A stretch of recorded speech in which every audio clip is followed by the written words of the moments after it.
Good evening, Dr. Matt. What's going on, sir? How are you? Doing pretty good. How about you? I'm trying to cool down. Yeah, I was hot one today. It was another record breaker today. We're so fortunate to have records to break. Yay. Did it actually break so the record? Exciting. I didn't hear. I knew it did yesterday. I don't know officially if it did or not. Yeah. It certainly was. When I drove, I was in Castle Rock, and I got down there about 10 o'clock this morning to a job site. At 10 o'clock, it was 92. Awesome. And when I drove back, so at one point on the highway, kind of up the hill, which is a little bit higher elevation than where I'm at here, it was a 103. Yeah. So I don't know. I haven't looked officially, but it was another warm one. I looked at I was just looking at the weather before we jumped on, and it's looks like it's hopefully cooling down by Friday, back in the 80s. So fingers crossed. One more day. One more day. I hope it does, because Father's Day is coming up this weekend.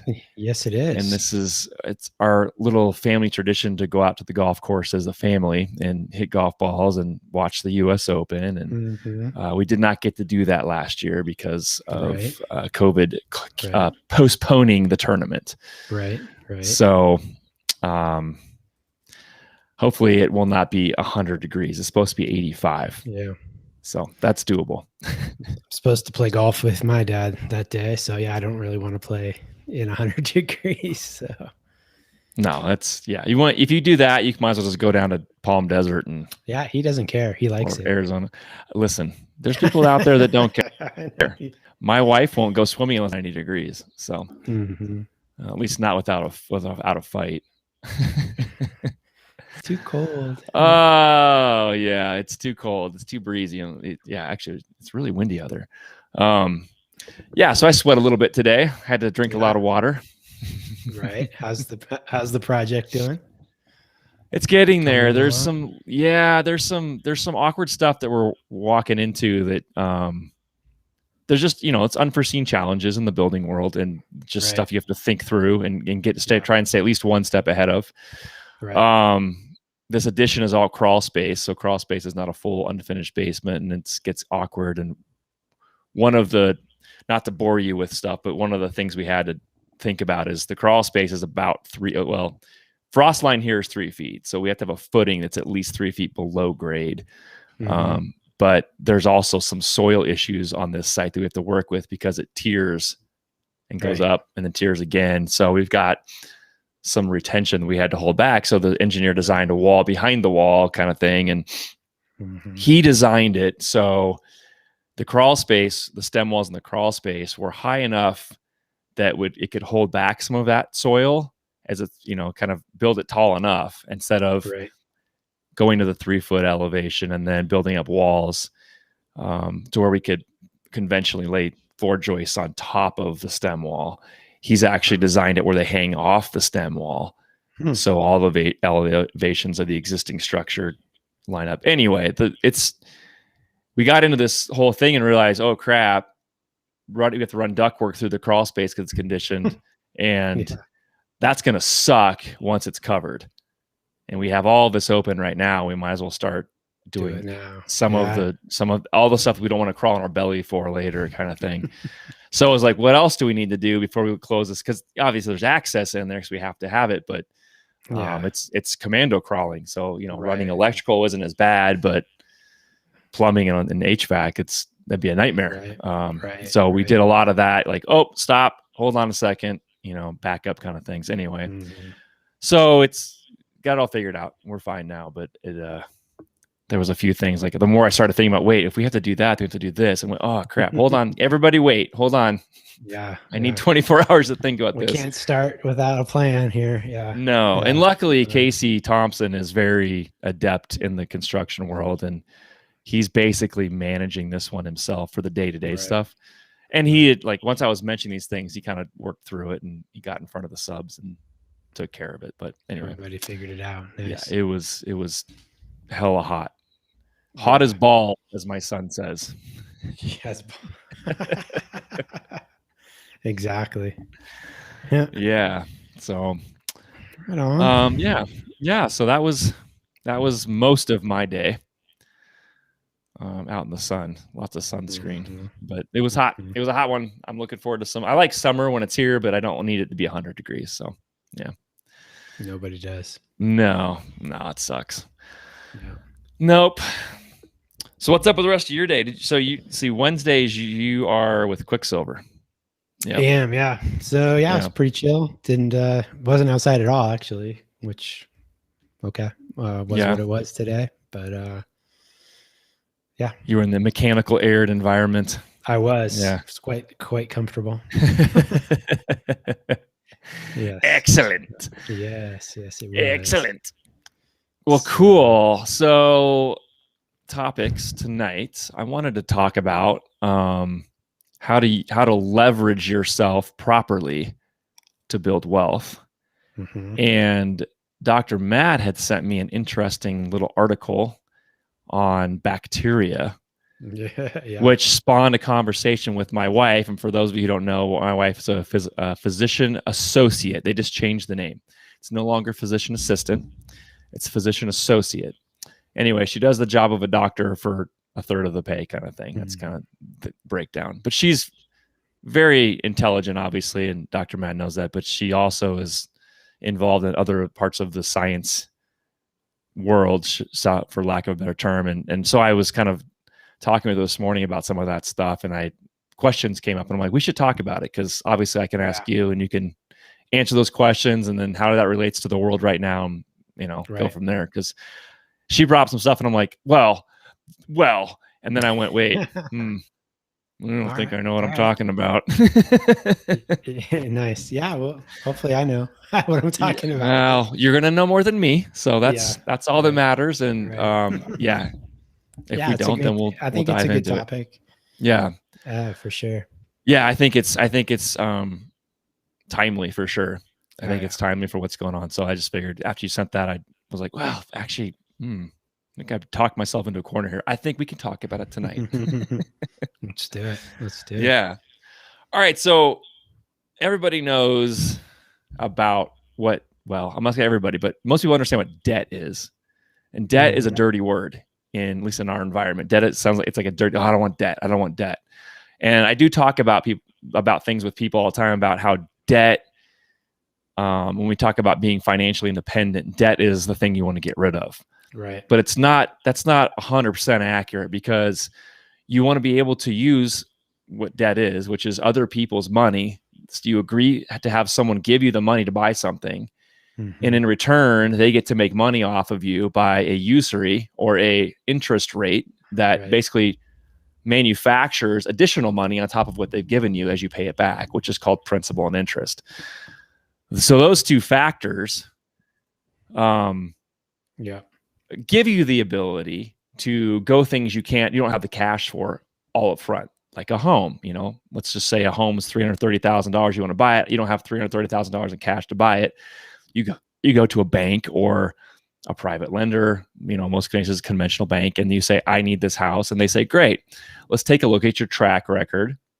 Let's take a look at how much money you do have saved up or put away, some of your assets, other equity assets, like you may own other real estate or other things. Then there's also, there's debt obligations that they don't look so fondly of, as far as, a debt, which would be like a car, which is just depreciating as you own it. Whereas a home or some other things will appreciate over time in a market. And so I have this conversation all the time with people, and they always say, I can't afford it. Yeah. But I have money. Like, I have $50,000, Shane, but I can't afford to do this. And I always say, why can't you afford to do it? Well, because it's too much money. So we have to back out a lot of different things, meaning that debt obligation, the principal and interest equals a monthly payment, and you have to pay it back over time. And that reduces, reduces the obligation over time on whatever time period that is. But you have to understand, one, what your budget is, like what you can afford to pay every month. And this all comes back into that financial independence, where it's, if you're only making, let's just, for lack of better, I think actually Evan and I talked about this today. So the average income in Colorado is $75,000 per, well, that's per salary. And don't quote me on this yet, because he hasn't sent me the document he was reading to me, but I think it was $75,000 as an average salary in Colorado. Mm-hmm. So if you make 75 grand, you only have, what's up, Corey? Thanks for stopping in. We're talking about debt right now. So you only have so much money you can spend every month on $75,000, right? But if you only have $75,000 you're making, and you only have debt, or your total monthly payments for everything are $1,000, that's pretty good. Yeah. Right. Yeah. Your debt to income is pretty spot on. Right. But if you're making $100,000 and you have expenses that are, $8-9 grand, you're almost in the hole, right? Yeah. And that's not a good thing. It's not financially independent. So when people say I've got cash but I can't afford it, I always say, how much money do you make? What are your monthly obligations? And what can you do with that? And they always assume I've got to give this lender, of whoever it is, a lot of money, which is going to basically clear out my savings, right? Yeah. So they think, well, if I have 50, I got to give them 60. I can't do that. Or if I have to give them the whole 50, and then I don't have any savings or any cushion security blanket in the background. And that's always like, well, what do you want to do with that? And that's where this loan, this debt comes into play. And it's something that many, many very wealthy people use time and again. Right. And you never, I don't want to say never, but you don't want to be cash poor in any scenario, right? So if you've got some sort of security blanket in the terms of savings, and you've got a decent income that's coming in to be able to make those obligation payments, then you want to use that leverage to build your, build your wealth over time, build those savings. That we talk about real estate all the time. That's one of the ways to do it is go find something where you don't have to put all of your money up. In fact, put as little money up cash-wise as possible, right? Yeah. I mean, you've walked through this process again recently. We've touched on this a few times when you bought your condo, and we kept working it back. Like, wait, what if we only did this much down? Yeah. And you're like, I have money, but I don't want to give it all away. Right. I don't, it's going into an appreciating asset, but what if I have something else that comes along? Sure. And that's where the whole leverage play comes into this fruition is, if you've got 50 grand, how many different ways can we spread it out, right? Mm-hmm. Can we use 10 here, 30 here, 20 here, right? And then spread all that out. And now you could have several assets that are growing for you, i.e. real estate, rental property, whatever it is. Right. And that's the whole idea behind debt. Is the dirty word is there's too many obligations, right? Because that's what a lender will look at, is you have too many obligations and not enough income. But if you've got a lot of money sitting as far as assets, cash, investments, stocks, whatever it is, against that, you can go out and continue to leverage yourself. Obviously, we're seeing that right now, aren't we? Oh yeah, this is, it's a perfect example because of what's going on, and there's a responsible way to do this. Yeah. Right. Because again, even if you have several assets running, you can be responsible with what you are capable of paying every month. And so if your total out of pocket is total you're comfortable with, or your income will dictate $2,500 a month, then let's figure out a way to get several things that are growing for you that you've used debt to go get, and a little bit of cash to equal that $2,500 a month. If the more you can leverage it, the better, responsibly, because the responsible part comes into how much money are you spending in that principal and interest, as equated to what you're making every month. Exactly. And yes, we are certainly seeing that right now. And And you know what's funny is that, go ahead, but I was going to say, what's funny is it reminds me of 2008, but there's more responsibility behind it. But people did the same thing in 06, 07. Yeah. Yeah. Well, I just think, it's always important to remember with that kind of leverage is that at some point you can be over leveraged, right? Like you can be, and at some point somebody's going to call you on it, right? They're gonna be like, hey, we need that back. Yeah. Oh yeah.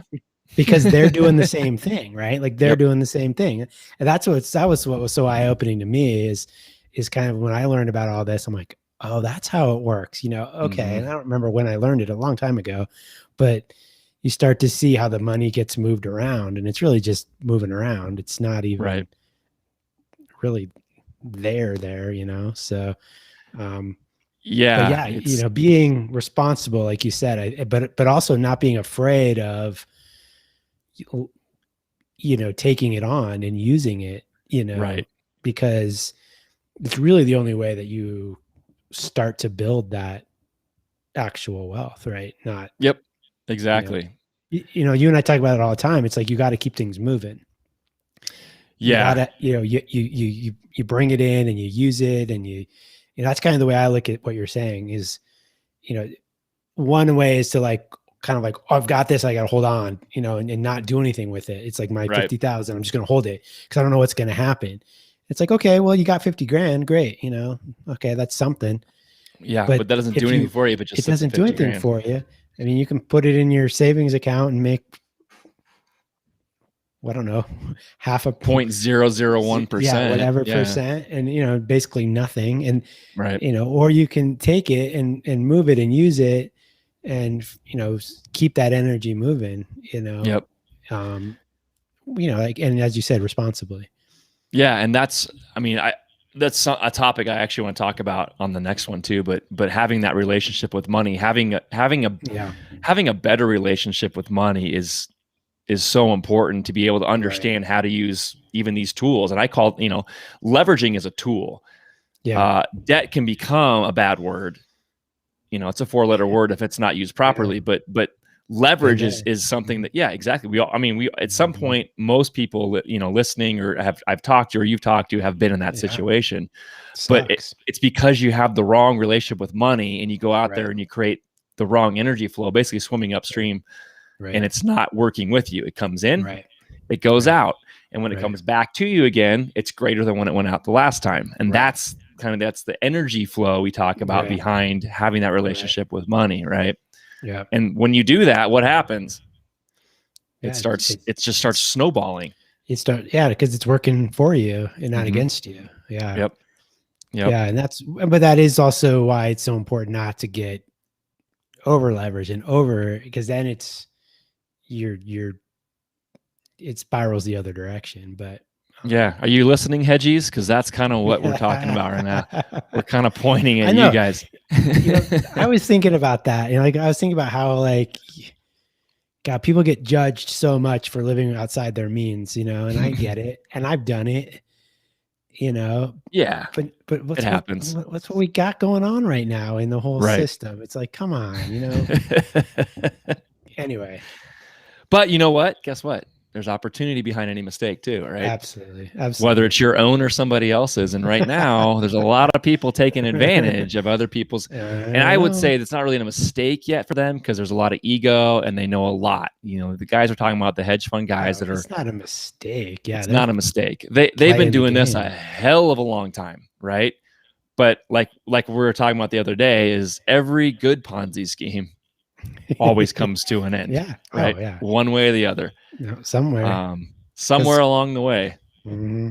Yeah. They want their money back. Somebody wants their money back. Yeah. When you short a stock, you're taking something that's not yours, but you have the agreement that someone's going to say, sure, you can use this for a little while. For a little bit. That's cool. Yeah. You can drive my Tesla for a few months.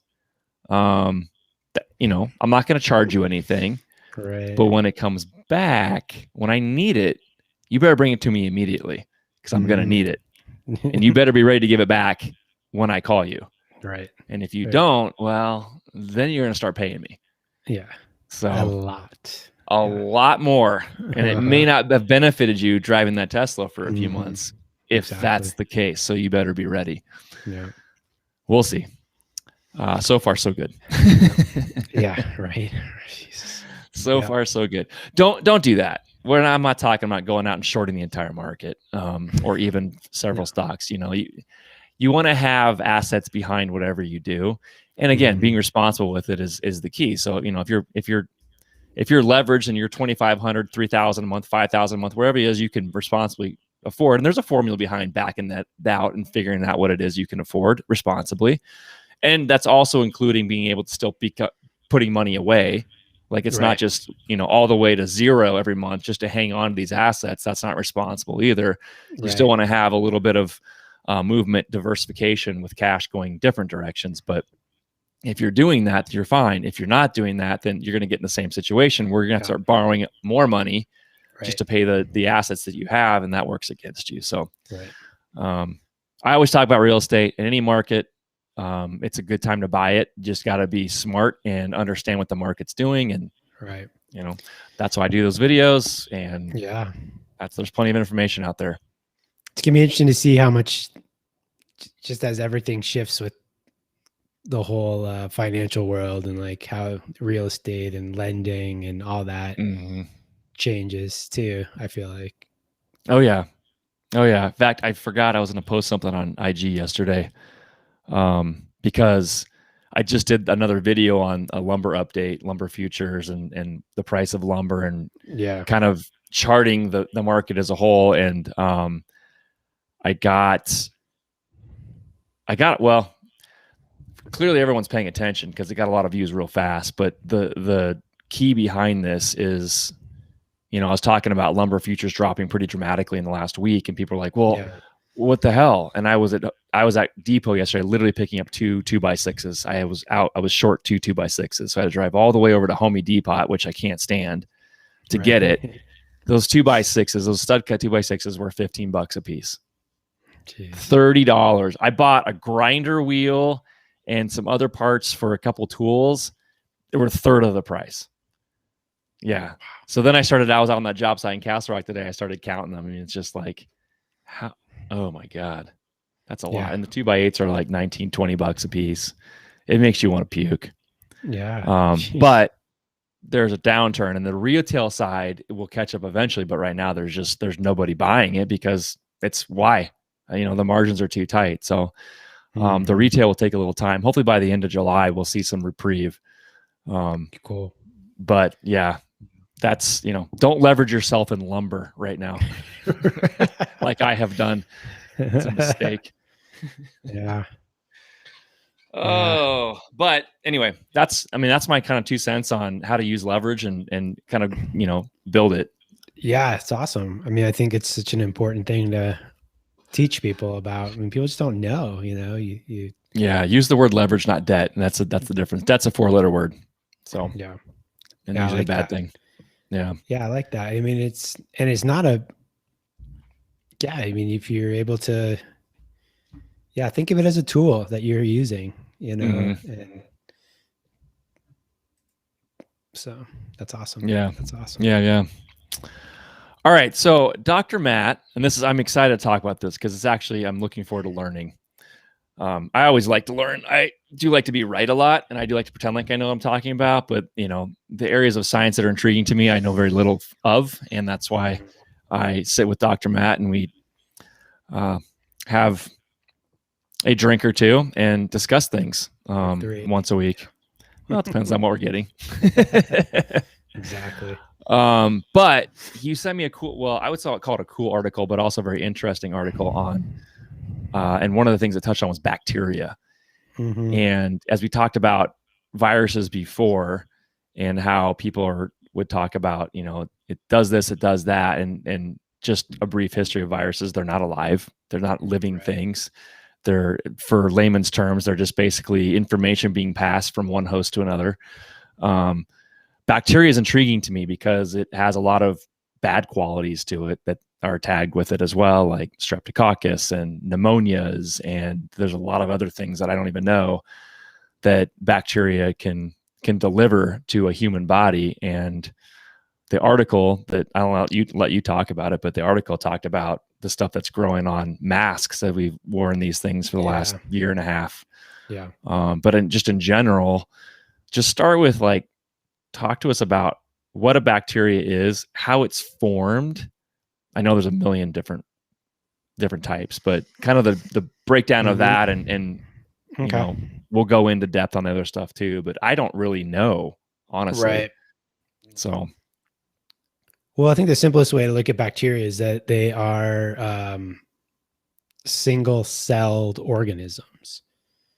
So when we look at humans, or we look at dogs or cats, or other plants, even, I mean, those are multicellular organisms, right? So when you've got and there's lots and lots of types of these single-celled organisms around, and bacteria just happen to be one of those forms. And when we're talking about a cell, I mean, think every cell's got its own genetics. It's got its own machinery, things like the mitochondria, the different parts of the cell that make the proteins, and all of those sorts of things.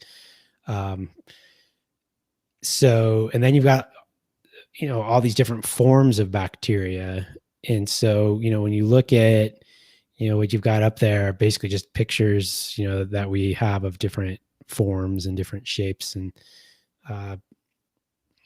there's some that are like round. There's some that are, more spherical, not spherical, but like long, like they call them rods. And there's some that, kind of clump together in different forms and things like that. So, they all are basically just living organisms. And I think what's interesting in this conversation to think about is we have on our body so many bacteria. Like it's kind all of the time, right? It's all the time. Yeah. It's kind of mind-boggling to think about, because I think we've kind of been given this sort of narrative in the last 150 years, maybe, of what they call kind of the germ theory, which is this idea that there are these things out there that cause disease. We have, and bacteria and viruses and fungus, they can all be these things that cause disease. And I'm not saying they don't. I'm not saying that at all. But the kind of distinction here to think about, number one, is that we've got all of these bacteria and fungus and parasites and all these single-celled organisms in us and on us all the time. Like, and we're not sterile.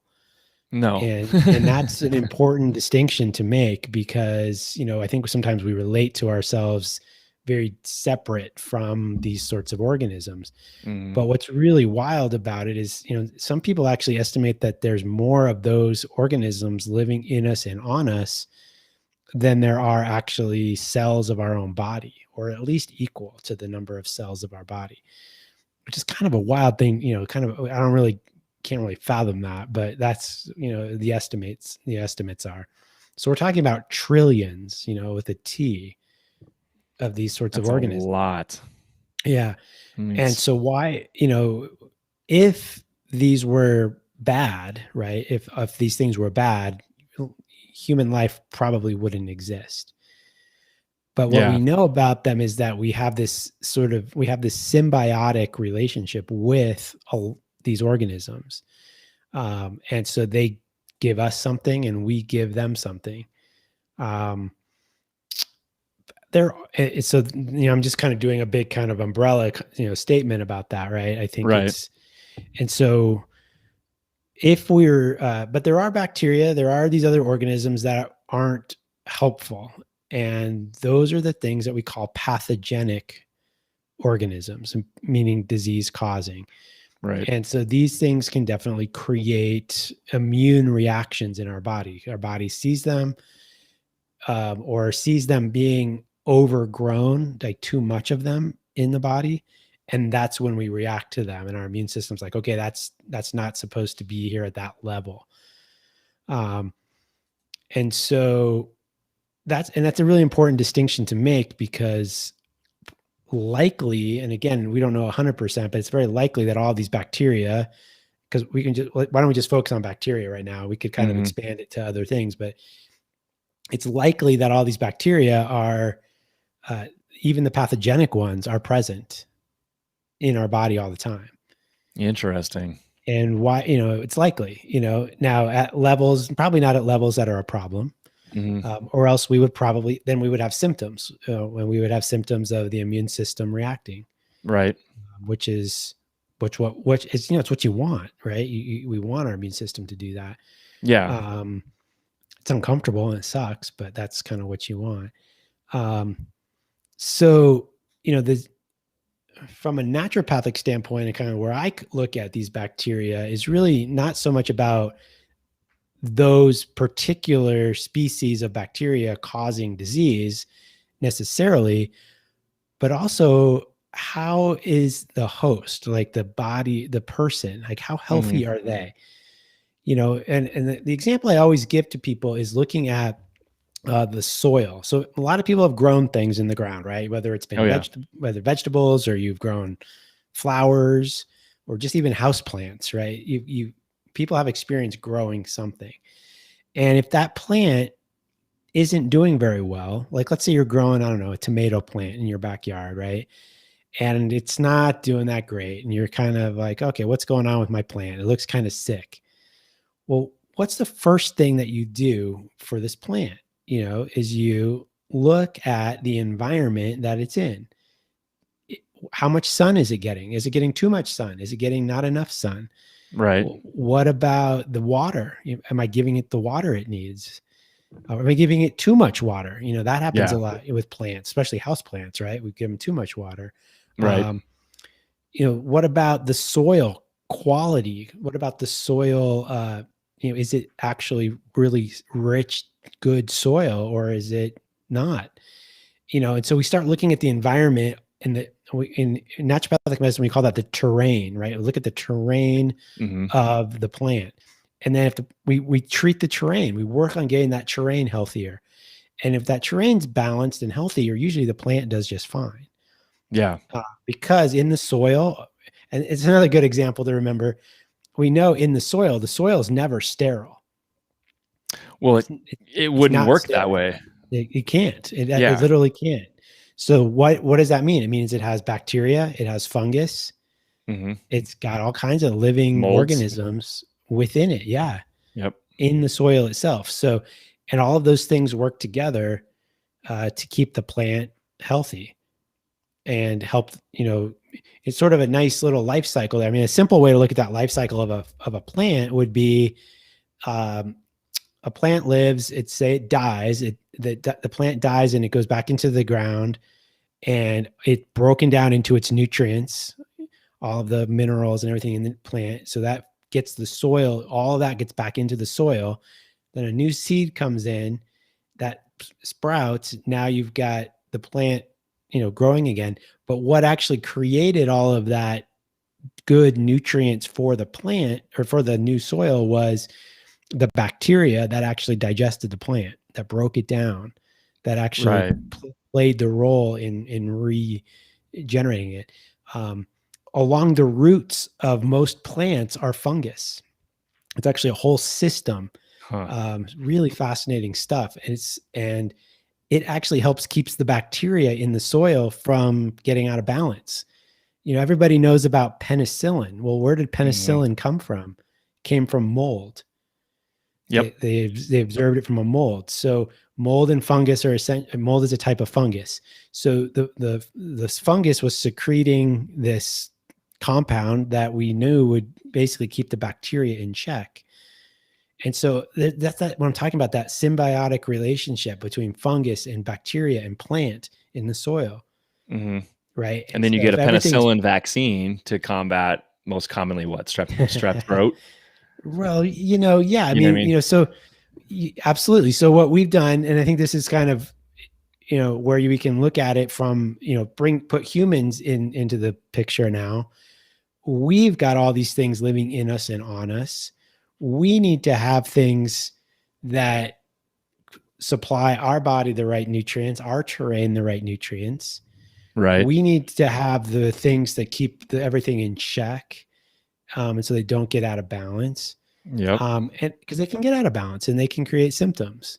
So, But the difference here is the focus. The focus shouldn't necessarily be on the bacteria. The focus should be on the terrain and how healthy is the person. And then secondarily, then maybe there's something that needs to happen around the bacteria. But often you don't have to do anything when the terrain is balanced. What up, EE? We're talking about fungus and mold, just which is bacteria it's and all kinds timely of stuff, topic for him too, as he's showing me pictures of he's doing a spur of the moment remodel, we'll call it. Oh yeah, got some mold. Yep. Yeah, get that shit out of there. That stuff's nasty. Yeah. So, but going back to that, so that report that I sent you, so basically it was this group of parents in Florida sent in some masks that their kids had been wearing to a lab to measure, to look at what was on them and everything like that. And these are the masks that kids were wearing, for, months at a time. And they also sent in a control of a t-shirt, which I thought was interesting. Right. And basically that was just to sort of say, hey, this is something that would be also around that might have these bacteria and things on it. And they basically just found all kinds of stuff growing on these masks. And so and the control ones had nothing. Right. So sitting in there.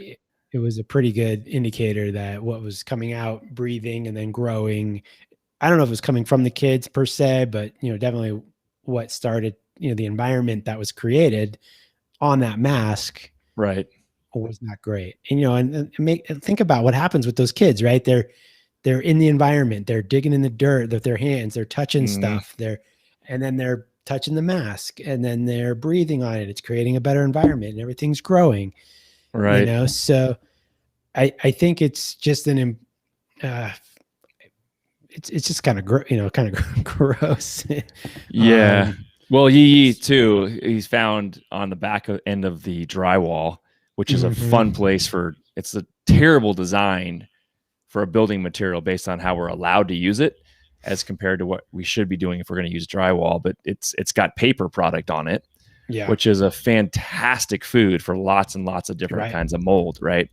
And, it doesn't even have to have that much moisture. Once it finds the paper, it can just keep going, which is why it has to be remediated. When I was, showing them some other stuff, but this is the conversation I had with Katrina about how does bacteria form?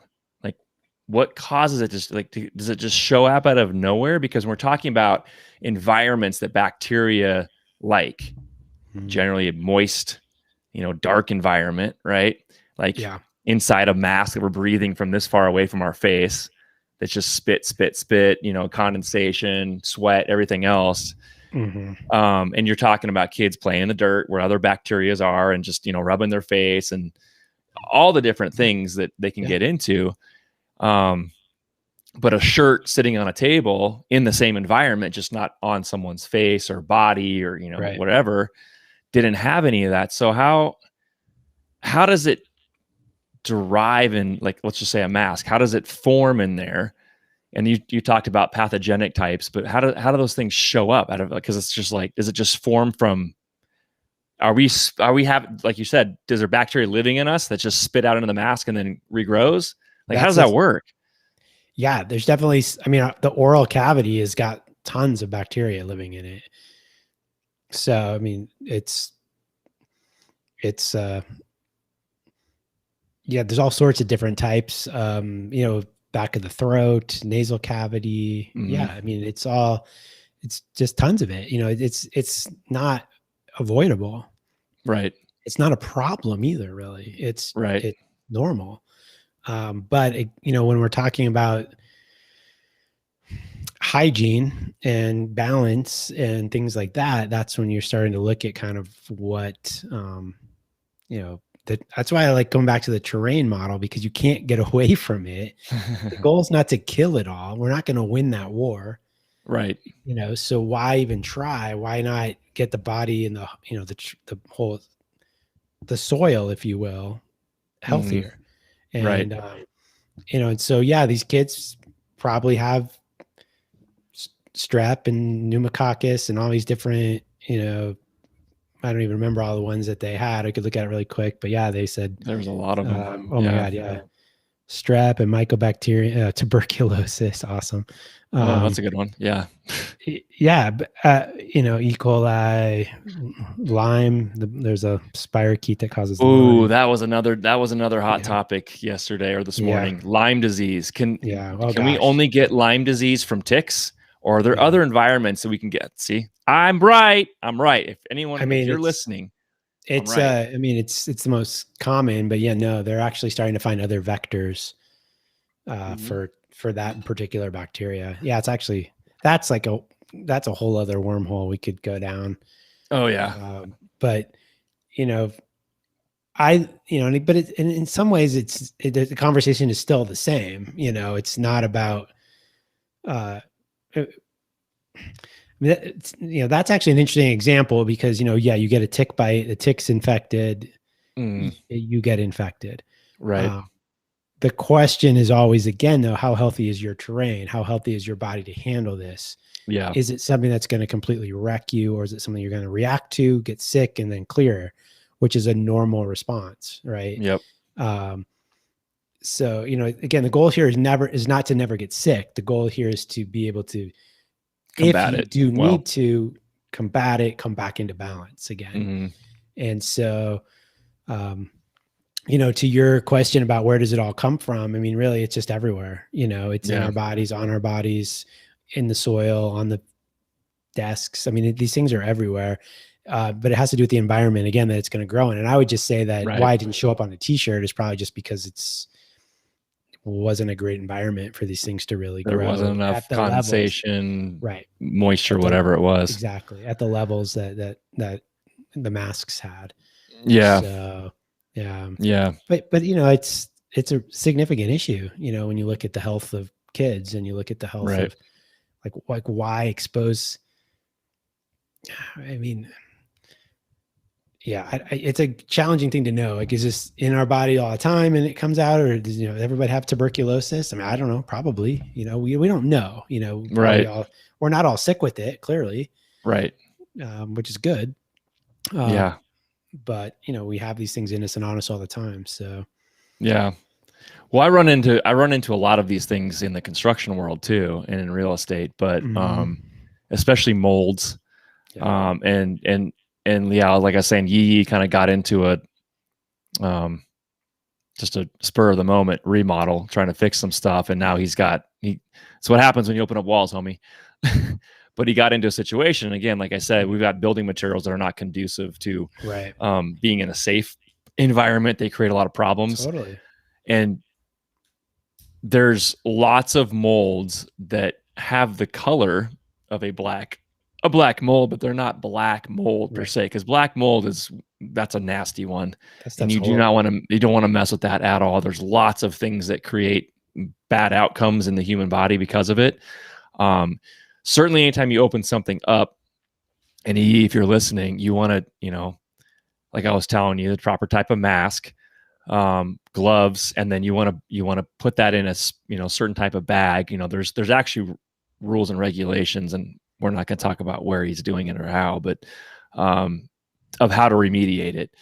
And there's reasons why. It's because it's very easy to pass and move through the body, and it can be dangerous. But when you open things up and it's black, don't always assume it's black mold, but you want to get it tested, or at the very minimum, you want to dispose of it properly, meaning double bag it with contractor bags. So 6 mil is the minimum. Yes. N95 and gloves. I would wear glasses or goggles because you don't want that stuff in your eye. That's another pore that we have in our body that can through osmosis and other ways of absorption, it can get sucked into your body. Keep it out of your eyes. But at the same time, not all of them are super harmful to people. And again, like Dr. Matt was saying, it's a matter of how we rebalance the system if we do come in contact with those things. Don't eat it. Well, it's interesting. Mold is one of the things that I think in medicine is starting to become more understood. It's for a long time wasn't really even considered a problem. but there's it's more and more people are having mold illness. There's actually they call it what's the word they term? It's like a sick house syndrome type of a sick thing. Home. Yeah, sick home syndrome. Yeah. So I mean, I just actually had a patient on last weekend that it's a husband and wife that their health issues. Well, the husband has probably been exposed to mold for longer than the wife, but she has the worst problems from it. But it started from a small washer that was installed improperly on their fridge for the water, the water line. Water line. Okay. And it was probably like a 60-cent thing, literally like cheap, but they installed it incorrectly. So they had a small little drip, a little leak, and they got mold, and they got mold exposure over time. Yeah. And they, there's, one of the things we're learning in this world of mold is that there are people that don't really have a problem with it, like any mold for the most part. I mean, there's some that probably would, but they generally handle it pretty well. Most of them are just irritants. Yeah. But you might have a bit of a allergy type reaction and then you're over it. But there are people that don't handle it well. And what happens is these mycotoxins that's the toxin. So these molds give off these toxins that are called MYCO toxins. And mycotoxins get into the body and they can't get out very well in certain people. So the organs that detox them are not doing it properly. And that's when people start getting all kinds of weird fatigue and headaches and just all kinds of symptoms, cognitive issues, things like that. Yeah. And so that's really what, at the end of the day, what makes these molds more toxic or not are the different mycotoxins that are released from them. So yeah, it's something that you just, have to be responsible for. I mean, there's people that have had to, get rid of all of their stuff, like their bedding and their clothing and everything because the mold toxins in them. They can't handle it. Yeah. So, that's pretty extreme, but it happens more commonly than people realize. So,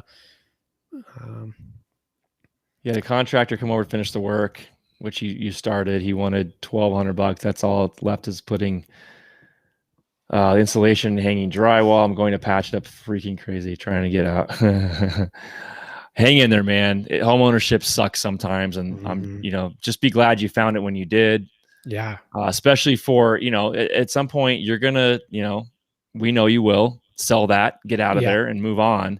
And you don't want to hand that off to somebody else. Yeah, you have to disclose that stuff. And well, now you do because you know about it. Yeah, you know about it. Right. Yeah, that's.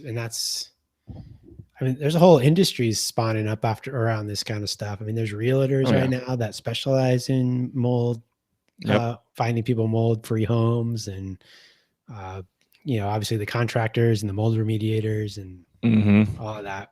And doctors now that are specialized in treating people with it. I mean, I don't see a ton of it in my practice, but enough it's tough. But this is what we have to get certified in as general contractors, licensed contractors. And this is not just GCs. This is these are painting contractors, right? Even fencing contractors, anyone that's going to touch or deal with anything that's lead or asbestos. Yeah. And they don't even they talk about it in their certification program, but that's not even part of like the lingo and the RRP. So it's RRP is renovation, repair, and painting. But you do a lot of work with remediating mold and those conditions, environmental bacterias, how to eliminate those hazards properly. Yeah. And the slap on the wrist is not a slap on the wrist if you don't remediate properly. And you have to test ahead of doing any remodel work. But you can get fined up to $30,000, $50,000, $100,000 for not doing it right. And now a lot of this stuff can be a little bit over the top, but at the same time, you got to be careful with some of that stuff because it can get nasty. I mean, especially on the toxin side, these are the man-made toxins that we have to remediate, like lead and asbestos. Yeah. Great idea. Yep.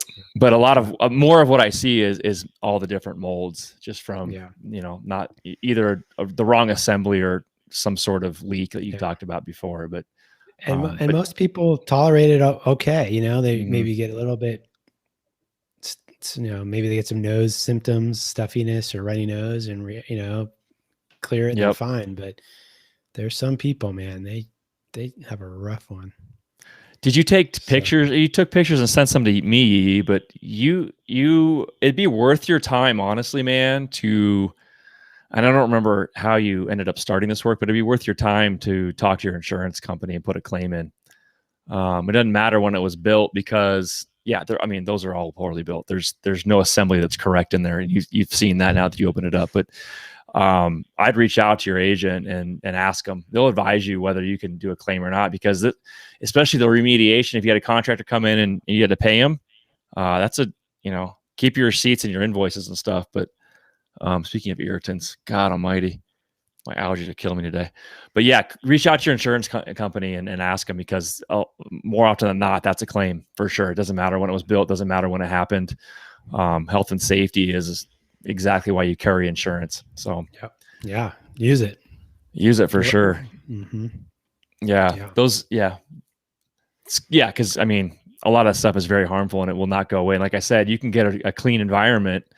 I've seen contractors come in, find that stuff, and the homeowner doesn't want to blow everything up and start over and clean everything out, which would be the best way to do it.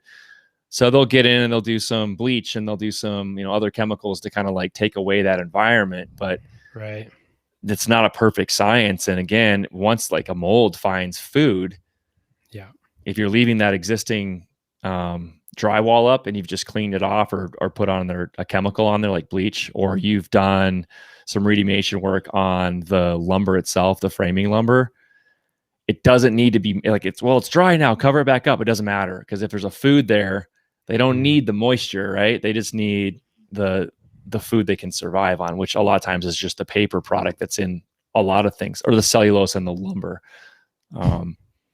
The best way is to rip it out, but there's other ways to combat it for sure. But I would reach out to your insurance company. Especially for the mold stuff. They freak out about that. They'll help you. Yeah. They'll deal with it. Should. Yeah. All right. So question. When we were talking about this is where I started going down this little side road with Katrina, where I was trying to make myself sound really smart, because my wife is super smart, but I try and play off like I'm good at debating people because I make it sound like I know what I'm talking about. But those aren't generally people like Katrina, who has known me a long time and calls my bullshit. And she can tell when you're like, I don't think so. Can I create an environment to grow bacteria from nothing, or does it physically have to be on me or around me? Like, let's just say in an otherwise sterile environment, can I put on a mask in a vacuum and create a bacteria? Mm-hmm. And if you don't know, it's okay. But this is the debate I was trying to have with her. And I'm like, I feel like, and I was going back to like high school days of like Dr. Wuth, trying to remember, can that be possible? Because I think like I even asked him that question then, because it was like so fascinating to me how these things, like, they come out of nowhere. Bacteria are born. You know what I mean? Like, this is the part I can't wrap my brain around. How does that happen? Are they born? What goes on there? Well, they reproduce. They have reproductive, not sexual reproduction per se. They call it asexual reproduction, which basically just means they copy their DNA and all their stuff and divide. So would it happen in a vacuum?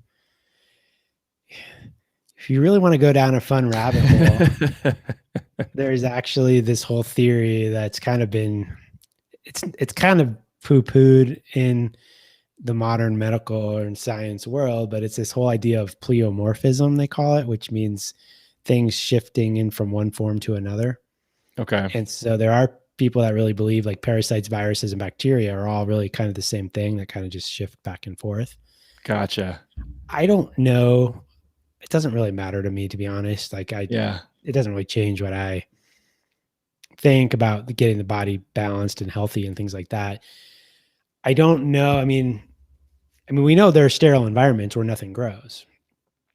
Right. Right. That's been tested and proven. Yeah. So we can have sterile environments. Which is you're trying to create that during like a surgery, obviously, as best you can. Yeah. Right. Yeah. It's not going to be a perfect science, but it's a lot better than a kid sitting in the playground and.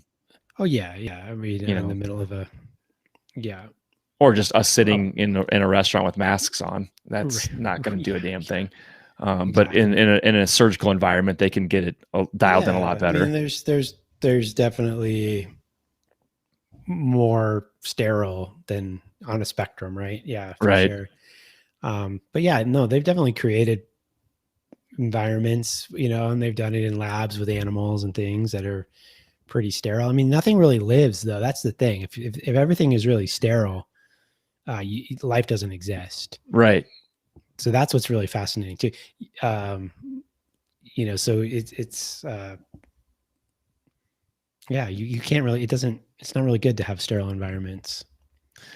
No, not on any level, because things don't reproduce in a sterile environment.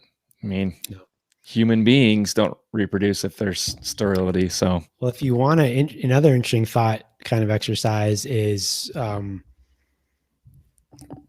the mitochondria in every single one of our cells. So that not to give people flashbacks to bad, biology courses, but the mitochondria are the parts of the cell that make energy.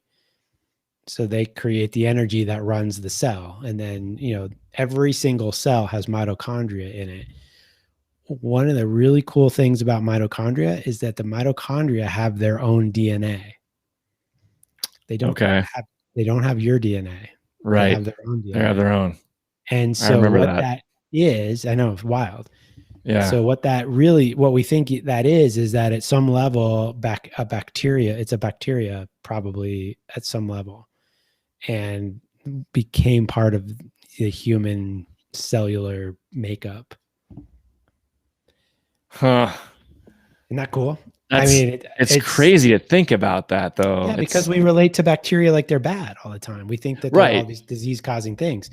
Yep. And to think that there's this part of us, literally part of every cell of your body, that is not, that was probably bacterial in origin at some level, at some point in human development and evolution.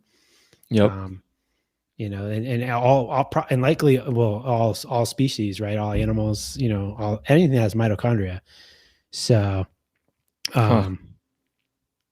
but they're not alive. Like definition of bacterias. Oh, they're alive. Because bacteria they need oxygen, right? Yeah, they're alive. They have their own. They have their own DNA. They have their own DNA. Well, they have their own energy source. They eat. They eat. Bacteria are alive. Yeah, viruses. That's the other part of that, right? Well, yeah, viruses are not alive, but that's the whole thing. Is did the whole thing start with bacteria, right? Life, you mean? Yeah. Life in itself. Yeah. Yeah. Yeah.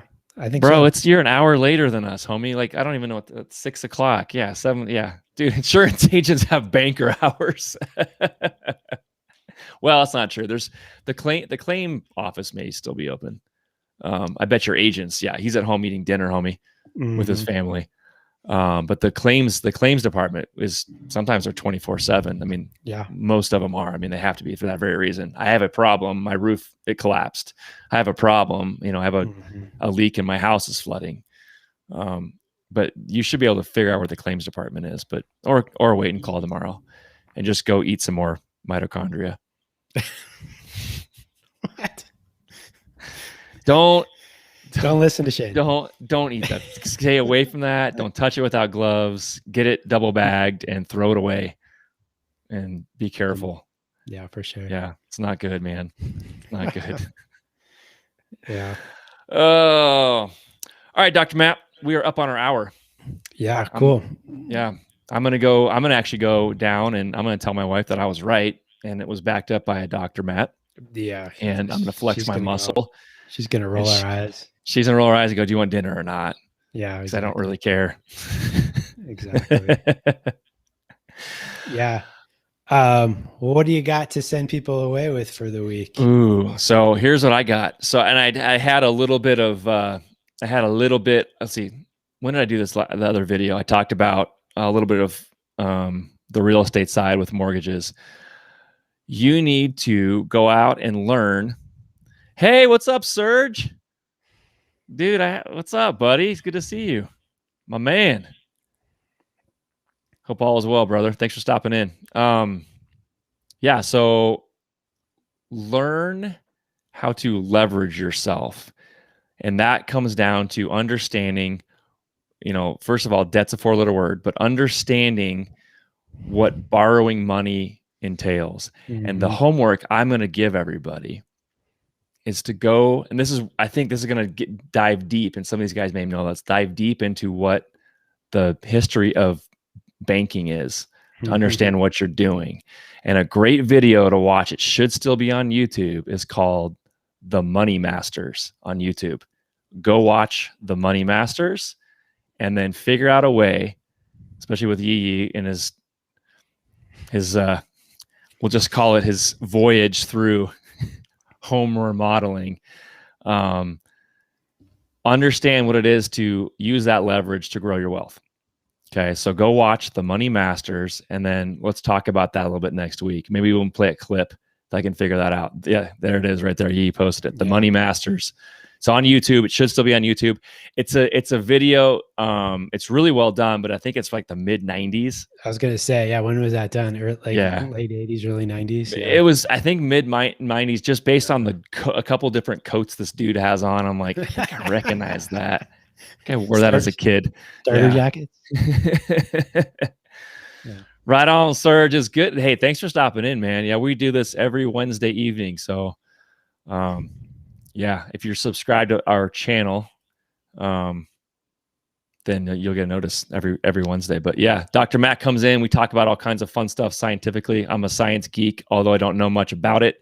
And we talked about how to grow your money, build your wealth. So everybody go watch The Money Masters.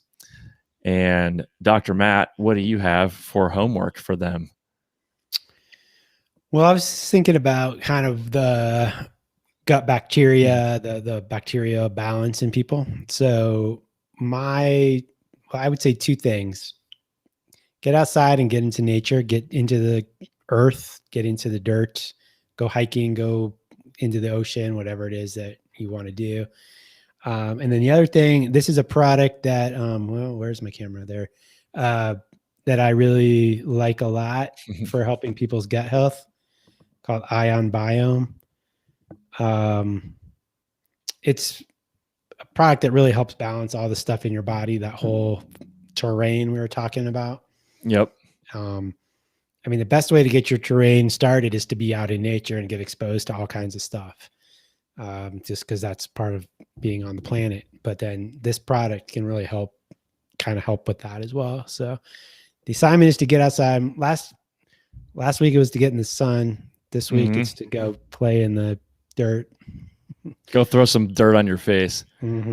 Bro, you got nothing better to do, man. I know you. It's 3 hours and 30 minutes. Watch it in segments, break it down. It doesn't have to, don't sit all at once. Yeah, 96, mid 90s. You got it. Yeah. Even if you watch the first 45 minutes. 45 minutes to an hour, you'll get the gist, homie. Yeah, it's good. You'll suck you in. Trust me, you'll suck you in. I told you. Do that, and then when you take your breaks from watching it, get outside and go roll in the dirt. Don't roll in the mold in your house. Go roll in the dirt. All right? And there it is. You got it. Just get outside, be in nature, hike, bike, swim in the sea, whatever. I wish we had the ocean closer, but anyway. Yeah, we got the mountains. It's good enough. You guys can figure it out. Everybody's across the country. Yeah, I don't know if I would do 2 times playback, Corey. It might sound funny, but try it. Anyway, you can break it up in sections. You got a week. You got a week. You got a week to watch it. You can do it. It's going to be a quiz. Yeah, I'll quiz your ass. All right. All right. Right on, Dr. Matt. Appreciate it, man. It's good to see you. Yeah. Good to see you, man. Yeah. I think we're good for Friday, so I'll hit you up.